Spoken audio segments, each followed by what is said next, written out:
All right, so today we are talking about cultivating healthy habits. Before I get into that, I just want to tell you guys a little bit about, for those of you who've never heard me speak before, which is probably unlikely at this point because I've been talking for the last 6 months, but I am the managing director of the Lighthouse Arabia, which is a mental health and wellness center in Suqaim. We do all sorts of things there, including support groups. So if you are sort of struggling with different issues. We have probably the largest organized support groups probably in this region for sure, but definitely like in this country. We have about 18 support groups running, and the difference between our support groups and other support groups in different parts of the world is that we actually use clinical psychologists to run those support groups. So you are getting somewhat of a process group happening at the same time, some psychoeducation happening at the same time. And so I would really recommend that. The most recent ones that we've added are for emotional health. This is just for stress and anxiety and these types of issues within a group. We have for Black individuals who've experienced racism. We also have for people who have experienced some sort of traumatic reaction due to the Beirut explosion. It can be secondary or primary. So I can go on and on, but I would really recommend that you guys take a look on our website, which is like up to date by the hour, as well as all of our social media that you can look at, LinkedIn and Facebook and Instagram, etc. All right, so this is our team. We are CDA and DHA licensed individuals. And so, yeah, we are one of the largest in the region of, psychologists. And so I would really encourage you to look on our website for any of this type of support. And if there is a support group that you're like, well, I think we need more, for this. For example, we recently just added single parents, and we also added one for teens, I think 15 through 17 years of age. So if there's enough of a demand for a particular topic, we usually will start a support group, and those are all free of charge. All right, so what are we talking about today? We are going to talk about habits. We are going to talk about keystone habits, what gets in the way of us making good habits, and what you can do to cultivate good habits and break bad ones. Now, I think whenever people are thinking about, New Year's resolutions or new school year resolutions, or just I'm really tired of this person that I'm being right now, I would like to be something else, they set these kind of superficial goals for themselves. And I want to lose 15 pounds and I want to exercise 5 times a day or 5 times a week or whichever one.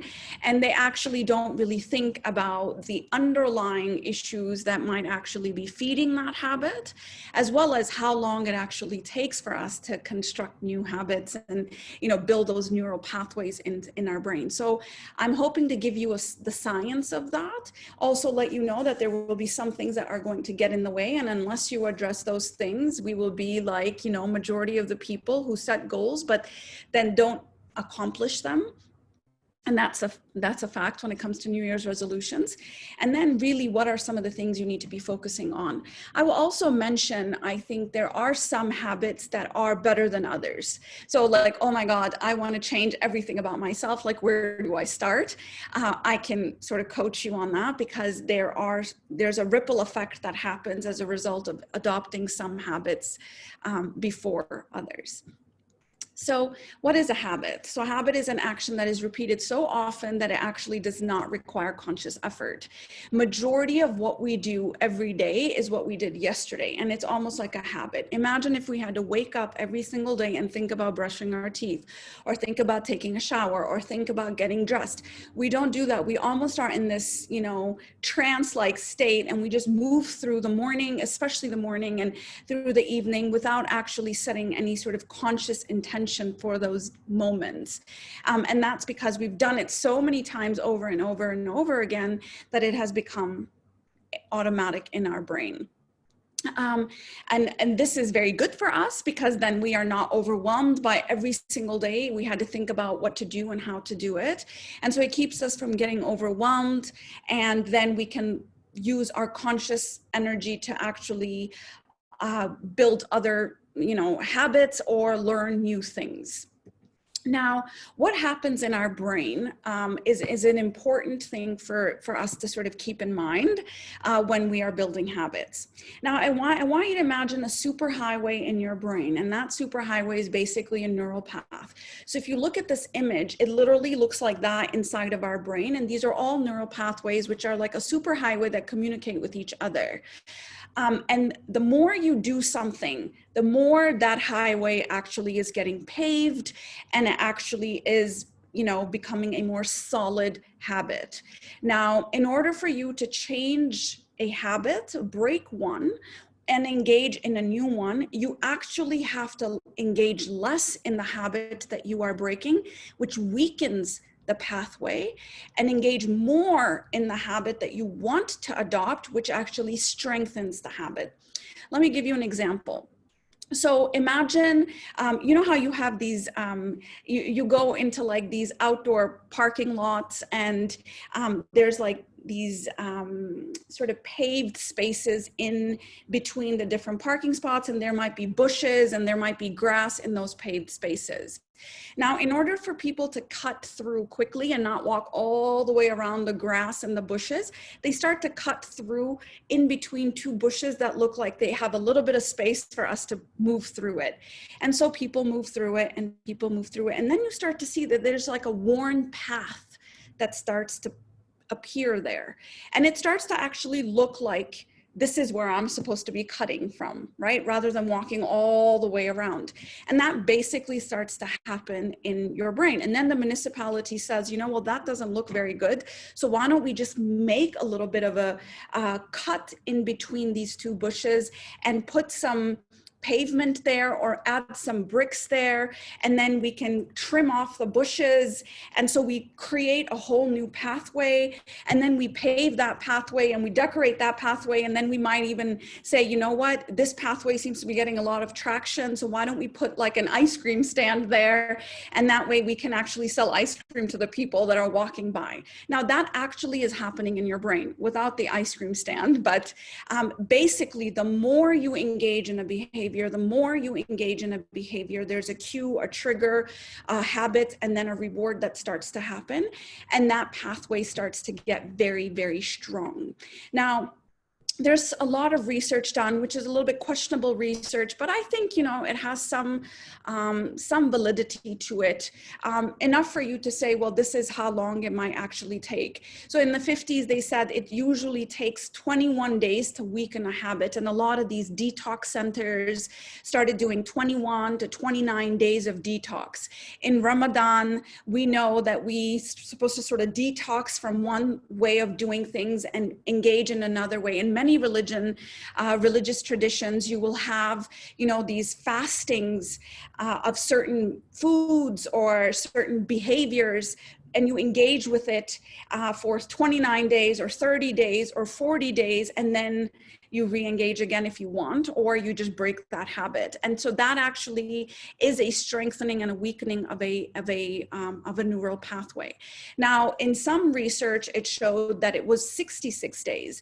And if I were to say that if it's a really strong habit that you're trying to break here, so maybe you've been like addicted to sugar your whole life, or you know what, have the worst sleeping habits, or you actually have not exercised ever in your life, then I would go for the longer period rather than the shorter period. You can say that the detox might take 29 days, but to build a new habit, it's going to take a little bit longer of a muscle to develop.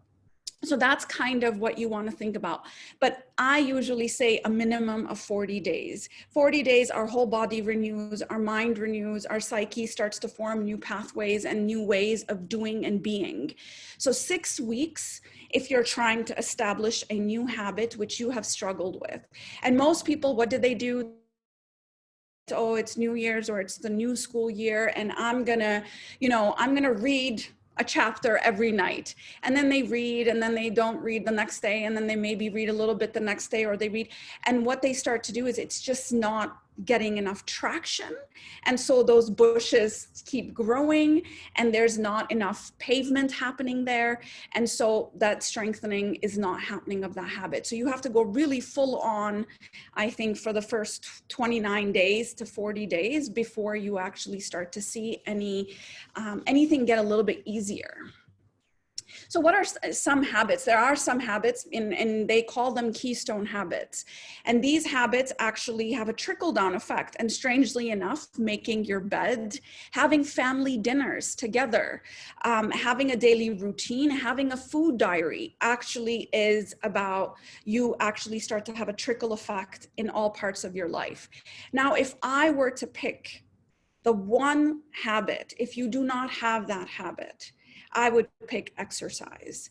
When you start to exercise, then all sorts of things start to happen in your day. For example, then you might say, well, I need to drink more water because I need to keep hydrated, or I need to go to bed earlier because, you know, my body just actually felt really good being outside early in the morning. So I'm going to start doing my early morning or my first thing in the morning type of routine. And so I need to get to bed earlier. So you stop watching Netflix and you might actually read a book because you don't want to be on a screen, and. So you see how the trickle down effect, and I've actually seen this so many times with my clients where they're like, you know, I just don't feel I'm in control of anything in my life. I eat garbage, I drink garbage, I watch garbage. I'm actually just feeling out of control. And I say, just pick a routine where you are going for a walk first thing in the morning. It doesn't even have to be 5 a.m. club or 6 a.m. club or 7 a.m. club, just first thing in the morning where you're with the morning sun and the circadian rhythms start to regulate and you just go for a walk. 20 minutes, start with 20 minutes, 5 minutes if you want. But that's kind of where you need to begin. And then the whole day starts to change a little bit differently and you become a lot more conscious. And so these are the different keystone habits. If you are trying to lose weight, I don't think there's a single dietitian that I've met that doesn't make you keep a food journal. When you start to keep a food journal, it is really about becoming more conscious. And most of our day, we're sort of operating in, you know, in this unconscious trance-like state. And so I might walk by my son's table and grab his cookie, and then I might walk by my daughter's table and grab some M&Ms, and you just sort of put things in your mouth without actually being conscious. But if I know that I have to write every single thing down, I'm less likely to put that in my mouth because I might be like, oh, you know what, I don't really want to write one cookie in my food journal, so I'm not going to do it. And then just by putting a food journal in place, people lose like 1 kg before they even start a diet program. So it's all about becoming conscious of your habits and then establishing some good ones. And exercise being one and sleep routine being two are the two most important things that I would recommend that you begin with. If these two things are not in place, it's chances that you're probably gonna struggle with everything else. Exercise and sleep being the two most important things. And what gets in the way of establishing good habits?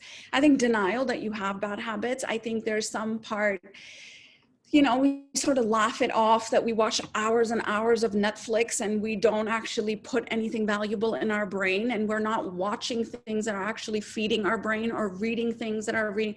We sort of laugh it off and we think we're part of this cultural phenomenon of Netflixing every night, but we actually just deny that we are not in control of our day, that we are basically renting our day rather than owning our day. The second thing is you try to change without understanding the issue. Now, there's a lot of times people say, well, okay, you know what, I'm gonna eat healthy. That's what I'm gonna do. Or I'm gonna do intermittent fasting. That's a really popular one these days. And I'm gonna do that. And people just say, okay, well, I'm supposed to now stop eating, or I'm now supposed to stop eating sugar. They don't understand that the habit that you are trying to break is actually helping you manage a difficult emotion. Unless you understand why you are engaging in that habit, and you understand the difficult emotion that you are trying to escape, you will never break that habit. So for example, a lot of people are struggling now with social media, and I think COVID sort of threw us in a tailspin of like everybody connecting on social media, and now everyone seems to have like a dopamine addiction where, in between this meeting and that meeting, I might open my Instagram, get my dopamine hit, and back online. And then in between these spaces, I'm just cluttering my brain. I need to understand that the cue of that trigger is actually me avoiding boredom. And if I can understand that this is about me avoiding boredom, and then tolerate that boredom and maybe journal about that boredom, then I will be able to start breaking some of that. But people try to change heavy duty food addictions by just willing it. And it's just not going to work. You can't just set an intention to break a food addiction when that food has actually been your armor. It's been your friend. It's been always there for you when you were in a bad mood. And that sugar comforts you and relaxes you and all of these things that we do with food. And then you think you're just going to will it away. Not going to happen. You must find other ways of coping with difficult emotions so you don't turn to food, or you don't turn to shopping, or you don't turn to, mind-numbing sort of, social media. And so that would be you trying to change without understanding the issue. So, stress or conflict usually makes us fall back into our default. So a lot of people had like really good habits in place, and New Year's came and 2020 was going to be the year. And then like March came and like our whole life turned inside out, upside down. And, all of a sudden we were stressed, and now we're teaching our kids, and now we're working from home, and we're learning new systems and what that did was everybody sort of resorted to their old habits. And when you are stressed or when you are in conflict, if you are not conscious, you will fall back into your default because it's just easier. You want to have some part of you give, because every part of you is being consumed by adjusting or managing the stress or, coping with that conflict. And so unless you're really, really conscious, you are more likely to fall into that. And then obviously low blood sugar also weakens your willpower. I know that this research is considered questionable, but I can just speak from my, in the book Willpower, basically they talk about how certain times of your day, your sugar levels drop, your circadian rhythms drop, and we might go for the donut at around 11 a.m.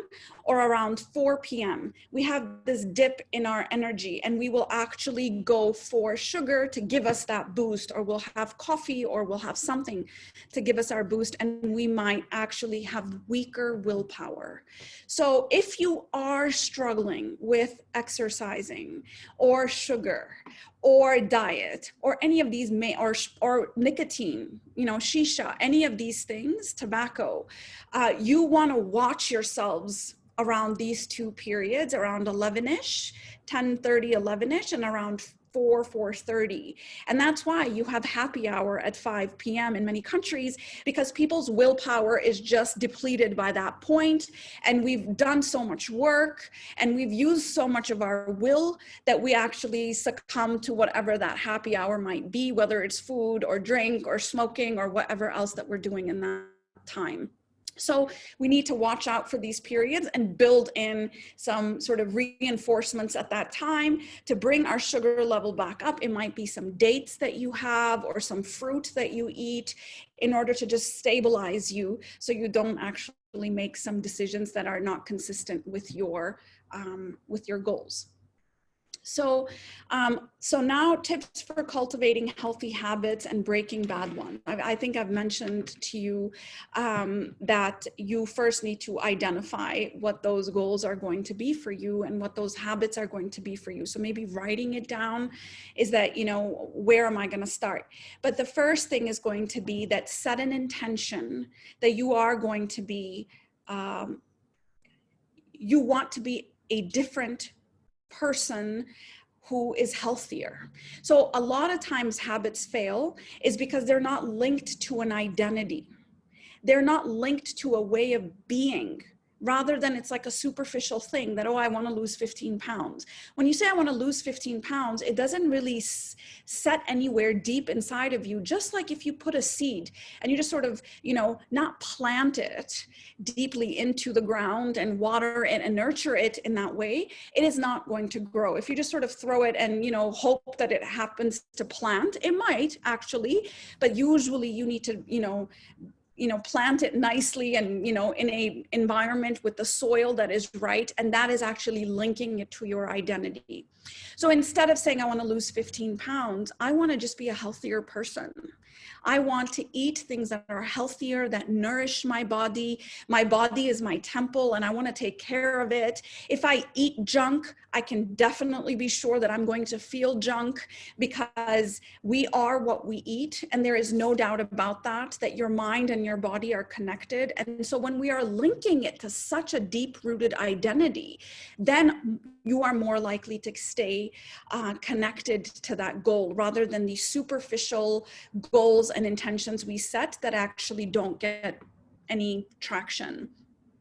So focus on the type of person you want to be, not just a performance or an appearance that you want to change. Speak in positive. So for example, I set the intention to be a healthier and more balanced person. For me, it really is about like meditation being like, you know, the bane of my existence. Like it's so hard for me to meditate and start my day off that way. But you know what? I want to be a more balanced person. I want to be less reactive of a human being. And so for me, meditation is just a path to the way of being that I want to do, like sort of engage my day and my children and my husband and the people that I work with. I want to be less reactive. I want to be more balanced. I want to be more aligned with my values. Now we're speaking on an identity level. Now we're speaking on a value level.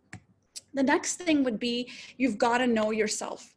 Most people, and this, I put a post about this on my Instagram today, which is most people will do anything and everything in their power to avoid their darker sort of behaviors or their character traits that they're not very proud of.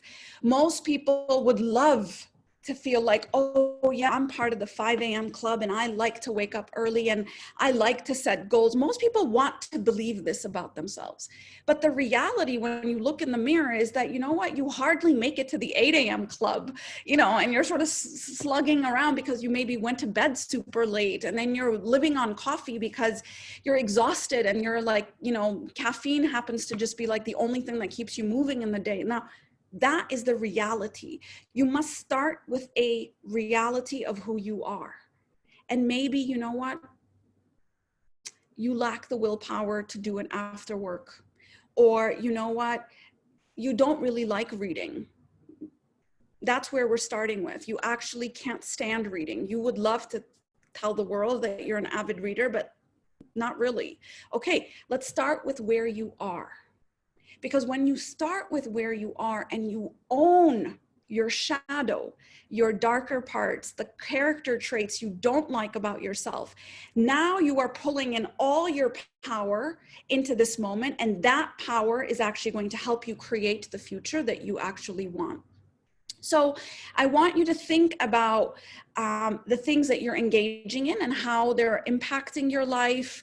Observe what the old habit is doing in your life, and then think about what you could be changing in your life.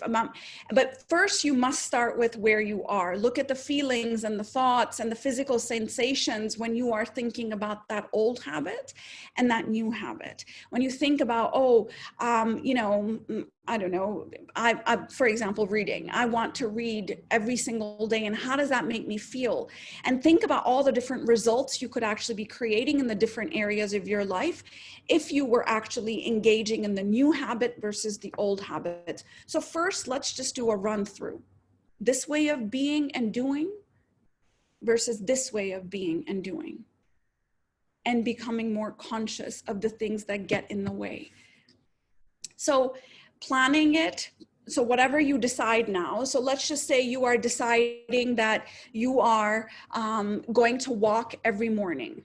the prep for that change of habit is going to be more important than the act itself.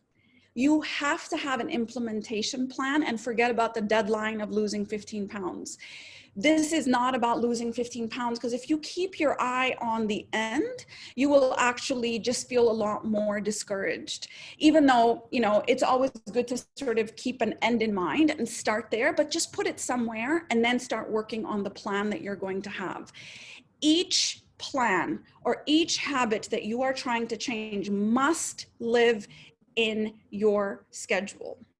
If you say, I'm going to read every day, it's not going to work. It's just not going to work, because you're not placing it anywhere in your schedule.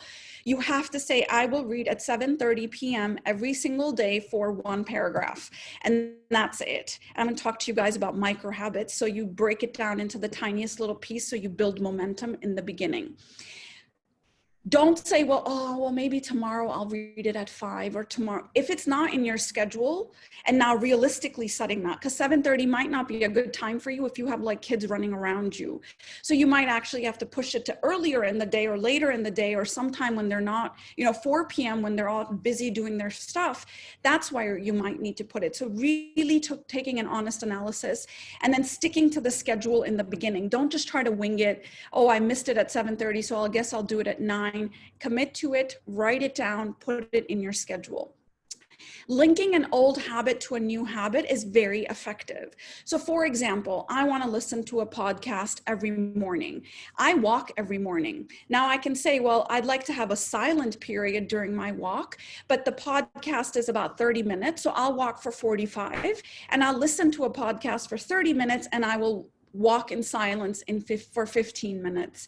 And that's me linking something to an old habit that's already established. Whenever you link an old habit to a new one, a new habit to an old one, it just is a whole lot easier than trying to create a whole new habit for yourself. And so maybe you sit with your children and everyone does their homework at 5 p.m., let's just say. You might say, well, I'm going to read my paragraph at 5 p.m. while they're busy doing something else, or I'm going to journal at 5 p.m. while everybody else is sort of working on their homework. That way, you're sitting somewhere, you're going to be sitting with a book, and that way you can actually link it. So piggybacking onto a daily task might be really good. Deep breathing when you might be cooking. So while you might be stirring the pot, you might actually just be engaging in sort of a meditative exercise. Linking it to, if you cook every single day, linking it to cooking could actually be a very mindful exercise where you actually watch the food that you're cooking and say, that's going to be my meditation that I do, instead of actually sitting on a cushion trying to meditate. You must, in part of that planning and scheduling, there must be some troubleshooting involved. So you have to think about, when was the last time I tried to do that and what got in the way, right? When I think about some of the things that I've wanted to do, so for example, I listen to fairy tales every day, and I remember trying to do that as a bedtime story for myself, and by bedtime, it's like, there ain't nothing happening in my brain by that time. So I don't want to do anything that's sort of feeding my brain at that time. I just want to do things that wind me down. So then I started listening to the fairy tale first thing in the morning, rather than, it might be while I'm getting ready in the washroom and, sort of getting ready for the day, I might actually listen to the fairy tale, which is 15 minutes long, and that might be it. And then I move on. So every time I think about setting a new goal, I've already done something similar to it before. And I'm going to say, what went wrong last time? Why did I not follow through last time? What got in the way last time? And then honestly taking a look at that. And so using if X, then Y statements. So every time I go to the grocery store, like, the candy aisle or the chips aisle calls me. So if I go to the grocery store, I will only go to the fresh food produce section, produce or the fresh food section. So already starting to troubleshoot that if I want to smoke a cigarette, I will chew gum instead, or I will drink a hot cup of tea instead, or I will just do deep breathing, because sometimes cigarettes is just a way for us to get outside and do some breathing. And so maybe I'll engage in that. So having a plan of action, what got in the way, and then having a bounce back plan, because you will fail. Fact. You will have days where you just don't want to get up and you don't exercise and you don't listen to what you want to listen to or read what you want to read. How long will you go before you start back up again? Because most people are like, oh, you know what? I'm on a diet and I ate chocolate cake, to hell with this. I'm not going to be able to engage in anything healthy. And then they start back on the wagon of sugar. Okay, I'll allow myself one day, and then the next moment I'm back on track again. And so having one of the things about sort of really successful people is that they build in room for failure, and they don't consider it failure. They just say, okay, well, that was a moment, moving on. And they don't sort of feed that moment. So, oh my God, I'm such a bad person. And oh, I can't believe I did this, and I'll never amount to anything. And I'm such a loser. Like, they don't think like that. They just say, okay, well, that was a moment of weakness, and I'm moving on to the next moment, and I'm not going to engage in that starting this point moving forward. So I usually, for example, when it comes to meditation, I will say I will not allow more than 2 days to go by before I start to meditate again. And I might actually say that if I don't feel like walking, then I will, walk for 5 minutes, and that's it. I'm not going to stop the path paving. I'm just not going to do it for 1 hour. I'll do it for 20 minutes, or I'll do it for 5 minutes, but I will still walk that path every single day. I will still get dressed. I will still, do what I need to do in order to actually pave that path of that neural pathway, especially in the beginning. This probably is the most important thing that you guys can sort of walk away with, which is the idea of micro habits and activation energy. Anytime you have a habit, and I know that our conditioning is think big, or, go big or go home, or, all of these ideas that we need to have these goals. And if I'm not doing all of it, then I can do none of it. And this all or nothing thinking. And a lot of perfectionists struggle with this. A lot of people that think this goal is so small that it's actually useless. So I want you to break it down into such sort of a micro movement that you actually feel that it actually is ridiculous. So every time I go, instead of saying I'm going to do 100 squats a day, so every time I go get a bottle of water from the fridge, I'm going to do 5 squats, and then you move on. And so those 5 squats start to become a little bit easier. Then you might say, well, I'm going to do 10, or I'm going to do 7. And so you break it down into the smallest things. So there's a law in law in physics where every movement needs an activation energy. Okay, so you need a certain amount of energy to have sort of a chemical reaction or a movement to happen. Similarly, with goals, you need a whole lot more energy if you're setting a goal for 10,000 steps than if you were to set a goal for 10 steps. I'm going to get 1,000 steps a day. And I think you could get 1,000 steps just by walking from here to the bathroom a few times a day. So that's what I'm going to do. I'm going to start with 1,000. The first thing would be to establish a baseline, whether it's with sleep, whether it's with reading, whether it's with diet, whatever it is that you're doing, establish a baseline. Where's my starting point here? I remember when I first started meditating, my sister told me, she can meditate for 15 hours straight, and I can hardly sit still for 15 seconds. And so she told me, just start with 10 seconds. And so I said, you know what? I can do 10 seconds. Even I can do 10 seconds. So maybe you can't do 10 seconds. Maybe you can do 3 seconds. So start somewhere and build from there. So I went from 10 seconds to 12 to 15 seconds, to 20 seconds, to 25 seconds, to 35 seconds. And that's it. You build, you build, you build. And the next thing you know, it's 26 minutes and I didn't even know that I got there. I did the same exact thing when I was starting exercise back up again when I had my last child. And it was like, oh my God, how am I going to get back into this hour-long routine that I have every day? And it was like, okay, you know what? I'm going to eliminate all barriers and all excuses, and oh, I need to go to the gym, and oh, I don't have the shoes, and oh, I don't have this, which is what we do to sabotage ourselves. And I bought a treadmill, and I just put on my sneakers right next to the treadmill, so which is a visual cue that, okay, just put it on. And I started with 7 minutes. Don't ask me why I picked 7. It just seemed better than 5 and less than 10. So I said 7, and I started with 7 minutes, and then I went to 8. And basically the Jedi mind game was that I cannot move up unless I'm willing to stay there. So that will become my new baseline. And so I would do 8 for a week, maybe even 10 days. And then I would do 9 minutes. And then I might do 13 minutes because I think I'm ready for that. And then I might do 15. And so slowly building up. And then the next thing you know, I was literally walking for 80 minutes, and I didn't even realize that that was like more than an hour. And so slowly building up is actually the key. And that is something that we don't like doing because we want results quickly. But again, if you link it to the identity, which is I want to be a person that is healthy and that moves and that isn't sedentary, then it doesn't matter that it's 7 minutes or 9 minutes or 90 minutes. And then lastly, you want to have an environment that supports your habit. If you're trying to lose weight and your house is full of sugar, not a good thing. If you're trying to quit smoking, but all your friends are smokers and you're like going out with them every night, that might actually be very difficult for you.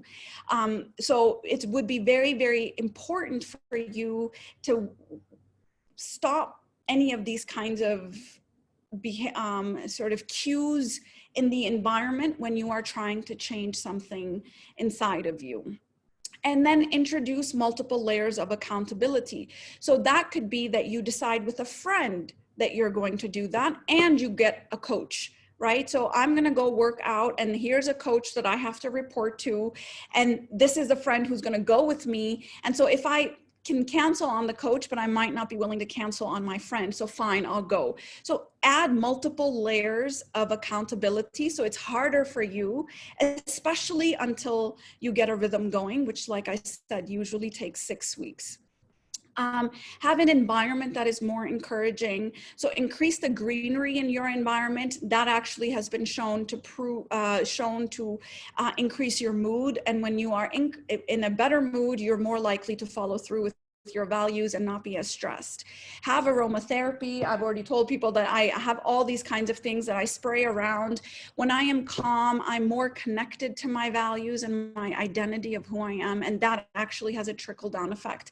If you are unable to sort of focus on your goals and, maybe you're working on a presentation, or maybe you want to read more, turn off your Wi-Fi and don't have the password. Maybe you have your, maid or your husband or your sister, whoever's living with you, turn off the Wi-Fi and not give you the password for you to sort of get into it. But I think, again, adding that multiple layer of accountability, for me, it was turning off that Wi-Fi, which is further down in the hallway when I'm trying to work on a presentation, so I don't get distracted from one thing to the next thing to the next thing. And the next thing, I've spent 3 hours on Amazon buying shoes, and books while not working on the presentation. So if internet is trying to get in the way of you being able to do the things you want to do, create some distance from internet. Eating in smaller plates has been shown to have you eat less and make you feel fuller faster. So if you're trying to reduce, you might eat the same exact things that you're eating, but just eating in a smaller plate actually makes you, tricks your brain into thinking that you're eating a lot and then you eat less. Stay in non-smoking hotels. This is, again, anything in the environment that might, when you see the ashtray, then you might get triggered, or you might smell it in the room and then you might get triggered. So try to stay in hotel rooms or in your environment, clear out the ashtrays, clear out things that might actually get in the way of you wanting to stop smoking or eating. And then if social media is a distraction, signing out from your Netflix every time you sign out, or, making sure that you schedule your Netflix so you only watch one episode, and you set a call right afterwards. And so, you have to get off. I mean, these are all ways you can actually manipulate your schedule and your environment to make it harder for you to do the things that you don't want to do and make it easier for you to do the things you want to do. visual clues in your environment, which I already mentioned, like, you know, maybe having flowers instead of ashtrays, but also things like passwords, you know, changing your password to have the goal that you want. So for example, non-smoker forever can be your password. And that is, again, every single time you use that password, you're reminded of your goal. Gratitude jars are great for you remembering to write down things that you're grateful for. I also encourage courage jars when you do something that requires a lot of courage. Kindness jars for you to be a kinder person.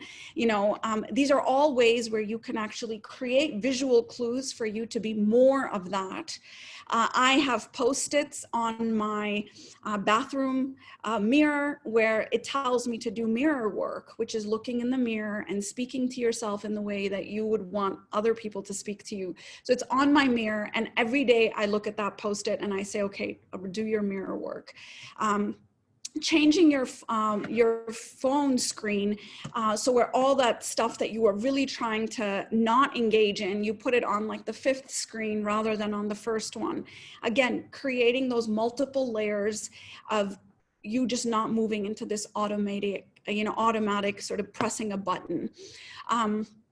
I used to do, when I used to go out a lot more, I haven't gone out very much, but if at the red light was basically times where I would actually be breathing.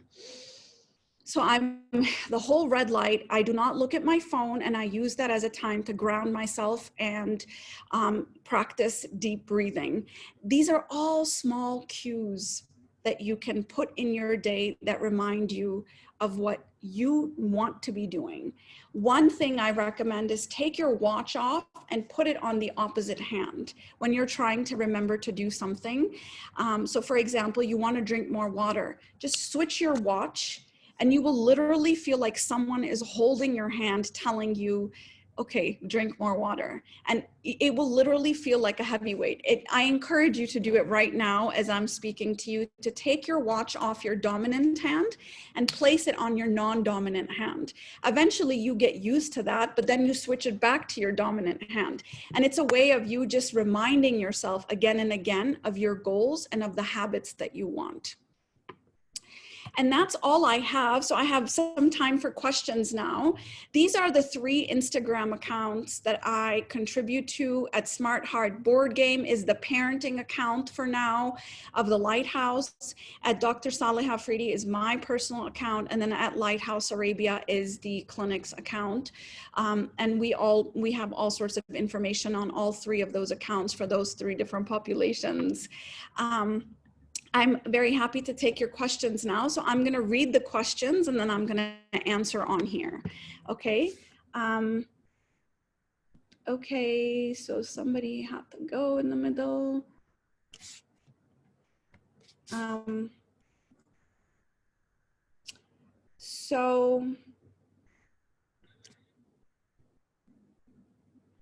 Someone said, to quit tobacco, would you recommend some nicotine withdrawal activities and possibly medication? You know, I'm not an expert in smoking cessation, but you know, there are medications that help you with that. There are patches that help you with that. But I think it really is going to come down for you to understand the environmental triggers, because you have a habit and a rhythm to when you smoke. There's something that happens, and until you figure out when is it that you actually go for the cigarette and then replace that behavior with a positive one, you will not eliminate the negative behavior.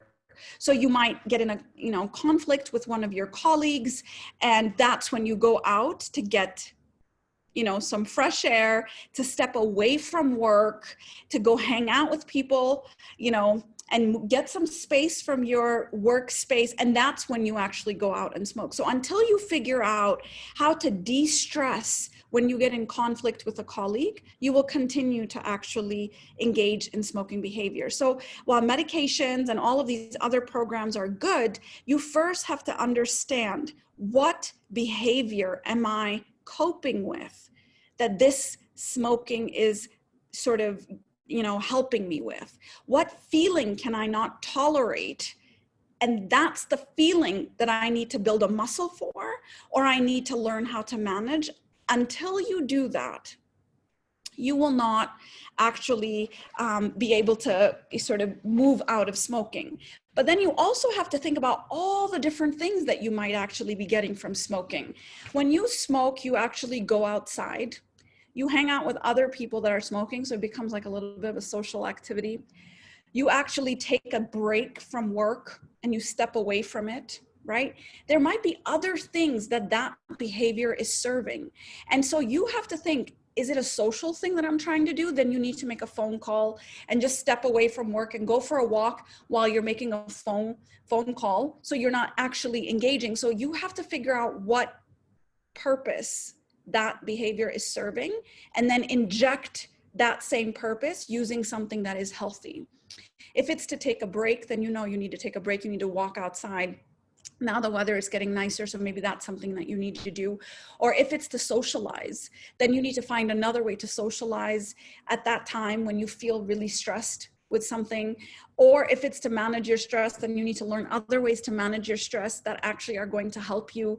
If it's actually just an oral fixation, then you need to actually be chewing gum or eating carrots or eating something that actually occupies you. So figuring out what purpose that behavior is serving is the only way for you to actually figure, sort of deconstruct it and give it positive things in.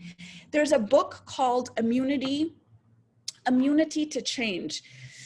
It's a little bit of a dense, complicated book. That's why I haven't recommended it on my Instagram. But if you are interested in learning about behavioral change, it might be helpful. There's some really great examples in there, which is, sometimes we have an immunity to change. We cannot change because we are not understanding the underlying issue that we are, that there's, for example, I might not exercise because I'd rather just, be doing something mind-numbing at 9 p.m. rather than going for a walk. Well, I need to understand that I need to do something mind-numbing at 9 p.m.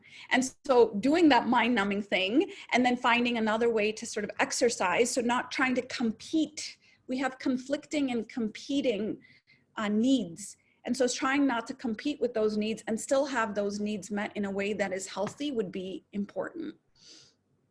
A lot of people have questions about smoking. So again, I would, if you really are struggling with that, work with a behavioral coach or a psychologist to understand, why is it that I keep engaging in this behavior when I know that it's not good for me, whatever that behavior might be. For books, I would go on my Instagram account. I think it might be on my Facebook as well, where there's a section in there where I recommend books. And the book on willpower, it's by a guy that I can't pronounce his name, but it's Meister at the end. It starts with an R. That might actually be a good one for you to start with. It's easy to read. And I felt like, we have this idea that we have like infinite willpower. And it's like, no, we don't. And there was research done where people who just sort of think, they had them do some math problems. And this person, they didn't have them do any sort of difficult math problems. They just had them count 1 to 10. And then they had them walk through a hallway. And, people who had done the difficult math problems actually, and then they had like carrots and cookies in that hallway. So this was a research study that they did, and they wanted to see the impact of just this cognitive load that we have on our willpower. And most of us are spending and spending and spending all day long our thinking and our willpower. So even if you have multiple meetings, you're more likely to go grab those gummy bears than if you were to not have those meetings. So it's very important that we understand that cognitive load actually decreases our willpower. And if we're not taking breaks in the middle of the day, or if we're not doing anything to sort of refresh ourselves, then most likely we are going to break towards the end of the day when we actually have very little willpower left. So you wake up with this much willpower every time you do something, all the tasks and motherhood and fatherhood and colleagues and this and this and this, and then comes the end of the day, and that's when you order the burger and watch Netflix. Like, that usually happens. In the morning, we don't do such things, right? We do them usually in the evening. So try to get most of the difficult stuff out of the way first thing in the morning, especially if it requires willpower. And then know that if you are depleting your willpower all day and not replenishing it with things that actually soothe you or comfort you or give you joy, you're most likely to crack towards the end of the day. So what if we work long hours and don't have time for many healthy habits? I just would argue with that one. I don't know what to say about that, because there's people, you know, like Michelangelo also had 24 hours in a day. And, you know, all these people that we think about that were, you know, math geniuses and philosophers and, you know, the Bill Gates of the world and the Steve Jobs, they also had 24 hours in their day. And so you just have to figure out what your priorities are. And you have to figure out what's getting in the way, you know, because you could be working long hours, but you could be working at a walking desk, for example. There's a lot of people now that are shifting to walking desks. So you are still moving and walking. So there's ways to couple things, and there's ways to prioritize things. There's way to schedule things where you can still do them during very, very long working hours. I'm a mother of 4 children. I own a private practice. I do all sorts of things all day long while, you know, and all my children are remote learning at this time. It really comes down to how you schedule your day and how committed you are to that particular habit. I just don't think anyone is working 24 hours a day. So there's always time to do that. And there's always a way to work smarter and inject things throughout your day where you can do 2 things at the same time. For example, taking a call and then walking around your sofa would be another one of those ways where you are getting your steps in for the day, so you're not in a sedentary lifestyle. Once you start to get enough steps in the day, then you start to feel motivated to go walk outside so I would say that long work hours are not a good reason for us to not establish healthy habits. And if you are working long work hours, and I would say that you need to inject more joy in your day where you are doing things that actually bring up that willpower so you can still continue to do things that you need to do at the end of the day.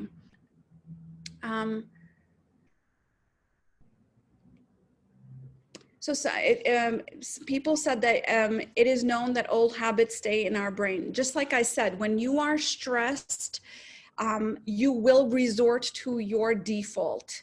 And our default is to seek pleasure and avoid anything that doesn't cause us pleasure or give us pleasure. So if exercise is one of those things that is hard for you, you can bet your bottom dollar that you are going to resort to just sleeping in and not exercising the second you are stressed, because we move to our default when we are stressed or in conflict. And so you want to watch yourselves in times of high stress, because your default is really to be lazy. And that might just be something you need to own and say, you know what, I don't want to do it. I can't do it. I can't be bothered with it. And so now you need to plan for that. And you need to hone in on stressful times to make sure I will not compromise this. This is a non-negotiable for me. And this is how I feel about my exercise and my sleep, because these are non-negotiable for me. Everything else can sort of go out the window. But if my sleep and my exercise are off, then I feel like my whole world is off. So these are non-negotiables for me. And you need to figure out what your non-negotiables are. In times of high stress, you watch for those, because I'd rather be sleeping in as well.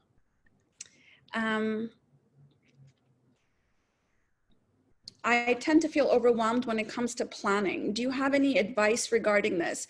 Yeah, get a coach and have them plan your day. What I recommend is doing it on a piece of paper and scheduling maybe 60% of what you need to do and leaving 40% open. I have a talk on YouTube on my YouTube channel, which is called Secrets of a Healthy Mind.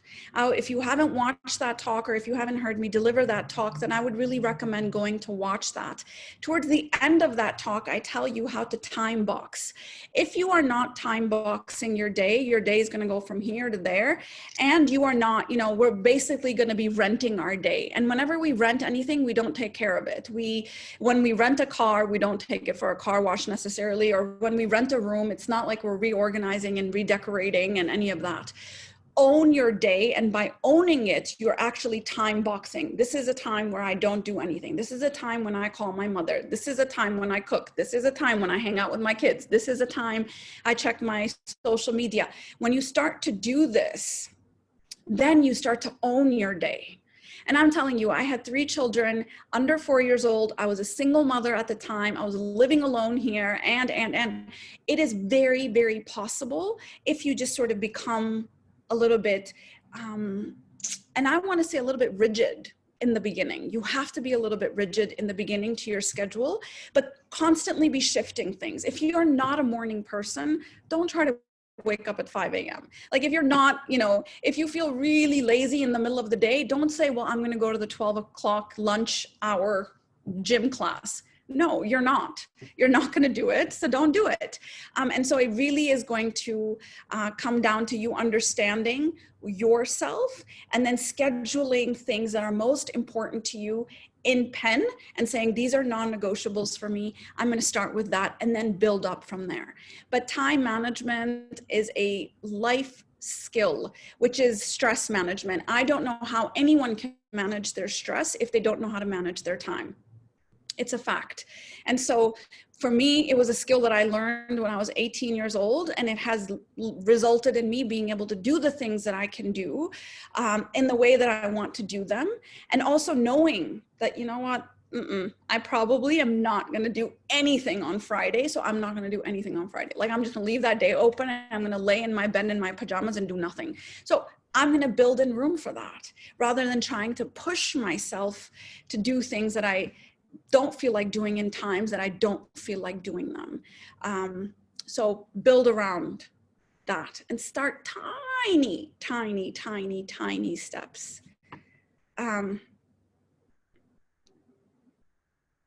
So yeah, somebody said that they are going to change one habit, and that one habit will be exercise.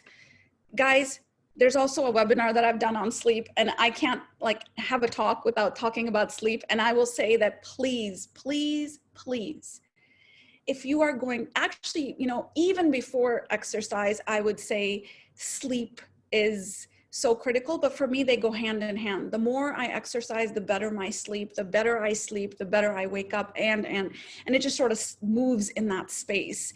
If you don't have one, I would get a Fitbit or smartwatch or whatever it counts steps and movement and tracks your sleep, because whatever you can't measure, you cannot manage. So you must start measuring how much you are moving. You must start measuring how good your sleep is. Of course, they're not like 100% accurate, but like they're good enough. And I would start with these 2 habits. You lock these 2 in your whole life, you will see the whole life will change, and it will. Sleep and exercise. I have the webinar on sleep on my YouTube. If your sleep is not 7 to 8 hours every single night, and you don't wake up feeling rested, and you don't wake up naturally, and there's like an alarm clock that you're snoozing every night, I can assure you that you will not be mentally or physically healthy. And if you are feeling like you are right now, then you're borrowing from the future. And when you get to the future, you will burn out, or you will get exhausted, or there will be some other more serious thing that might show up. And so sleep is absolutely critical for mental health and for physical health, for goal setting, for habit setting, for willpower. How many times you've had a really bad night, and then the next thing I'm feeling sorry for myself, because you're 60% more reactive when you don't get a good night's sleep. It's a fact, science. The amygdala is 60% more reactive when you do not get 7 to 8 hours of sleep. So sleep, sleep, sleep. Let's see. Oh, There's a lot more questions here. So amount of sleep for those, the person who asked, watched my sleep webinar, 7 to 8 hours at least. So 8 hours is usually what is recommended, 7 hours minimum. Anything less than that is considered sleep deprivation and is going to have long-lasting impact on your mind and your body. So yeah, more questions on sleep. Working. If I don't have good sleep, I'm not. Yep. You definitely are not gonna, I mean, athletes are obsessed with their sleep because they know that the body repairs itself and strengthens itself and regulates itself. All of that is happening when we sleep. It is not happening when we are walking around awake. So it's going to be absolutely critical for athletes, for exercise, for all of that stuff, for you to actually get good night's sleep. So someone says, how do we figure out what is the underlying emotion that is causing us to turn to some of our bad habits? Pay attention. Pay attention to when you reach for that bad habit. Most often, most of our bad habits these days are related to boredom, right? We're like, oh, I'm bored, let me watch Netflix, or I'm bored, or let me watch, you know, Instagram and get lost in that vortex. Like, it's most often we are trying to avoid boredom when we are distracting ourselves. Another reason could be that you just haven't figured out what you want. So writing down your goals is going to be important. Thinking about the kind of person you want to be, the kind of life that you want to live is going to be very important as a starting point. I want to be a person that reads. I like reading, but if I don't schedule it in my day, it ain't gonna happen because there's gonna be 700 things that show up. So I have to block out time for that.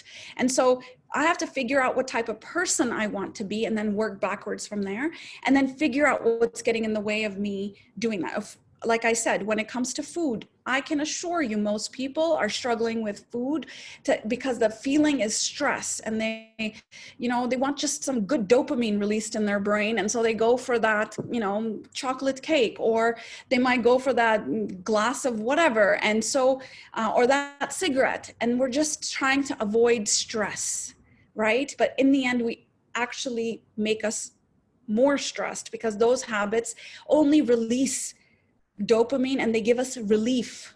They do not allow us to master our lives. They only allow us to manage stress, manage stress, manage stress. And if you manage stress, you continue to manage stress and you never get beyond stress.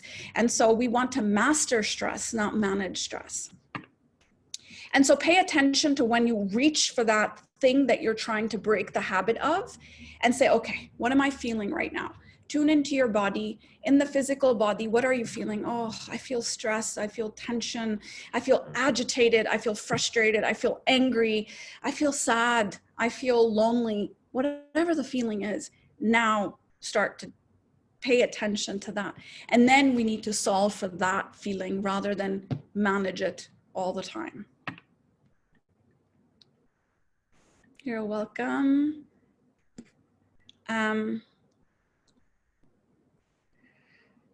So someone said, how do you minimize tension and frustration with others who are less organized than you are? Well, if you keep doing the same thing every time and wanting something different to happen, then it's not going to happen. So if they are less organized, then maybe asking them, would you like to learn how to be more organized, and then coaching them. If they don't want to be more organized and it's working for them, then you know what? You're just going to have to find a way to cope with that. I always tell people there are 3 ways you move forward in anything, any difficulty that you might have. 1, you change the situation. So you just stop working with them if you can, or you leave that job, or you leave that person, right? 1, you change the situation. 2, you leave the situation. So you change the person, you leave the person, or you change yourself. You have 3 options here. Anytime you hate your job, or you hate that person, or you hate this friend, or you don't like this person, you change that person, you leave that person, or you change yourself, period. Now, changing that person might require some motivation and some encouragement and maybe some inspiration. Maybe, you know, they see you waking up every single day and organizing your day, and they feel inspired to do it. So maybe through, osmosis, they can learn, or you just be very deliberate. Like, when you are unorganized, it really impacts me in this way, this way, this way. Could you do this instead?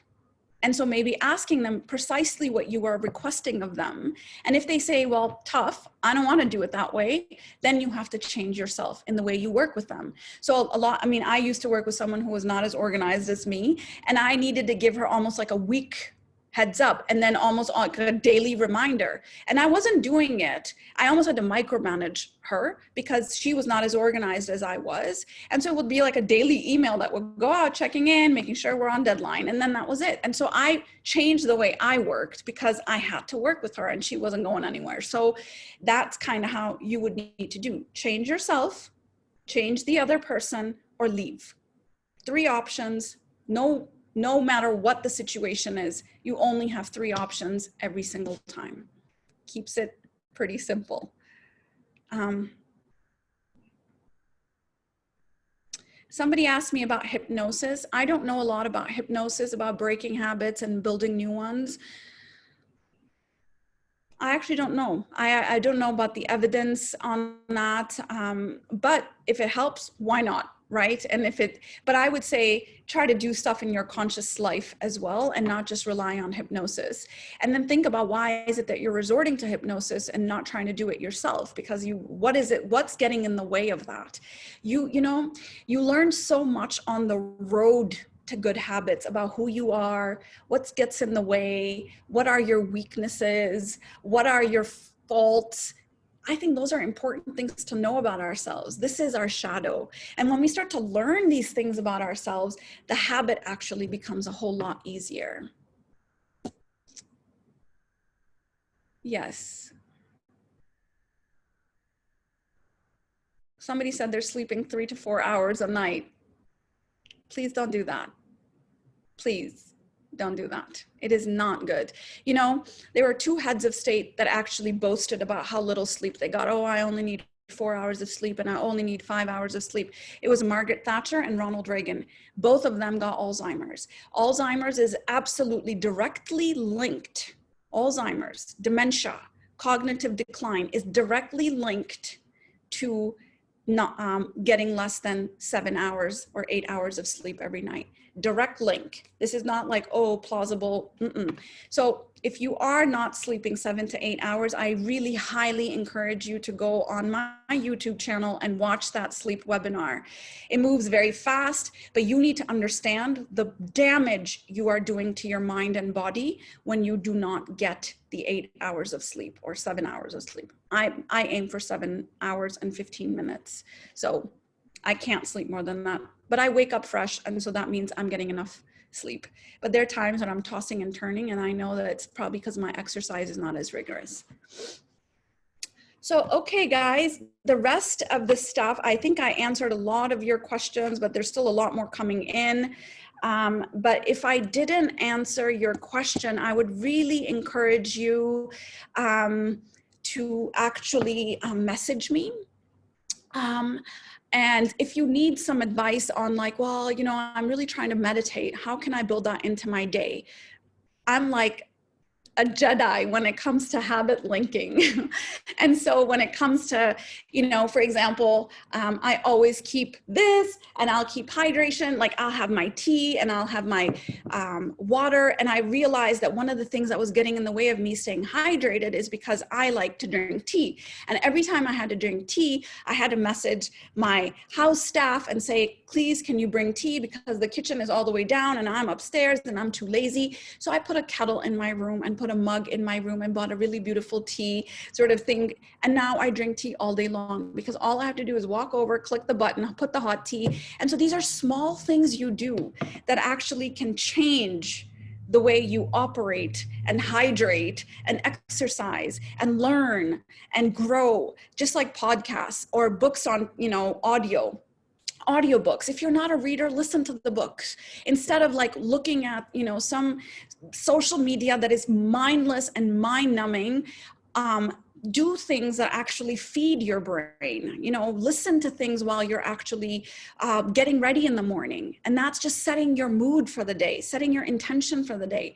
Journal about your goals. When you write things down, they become real. Small, small habits that you change that actually make you more intentional and conscious throughout your day. If I didn't answer your question, please message me on my Instagram account. And I would be very happy to answer your questions there. And you will get a recording of this, and then you can listen to it every morning and when you're starting your day. Thank you all for being with me today. Thank you for all your questions and your engagement. And I look forward to seeing you guys next time. Bye, guys.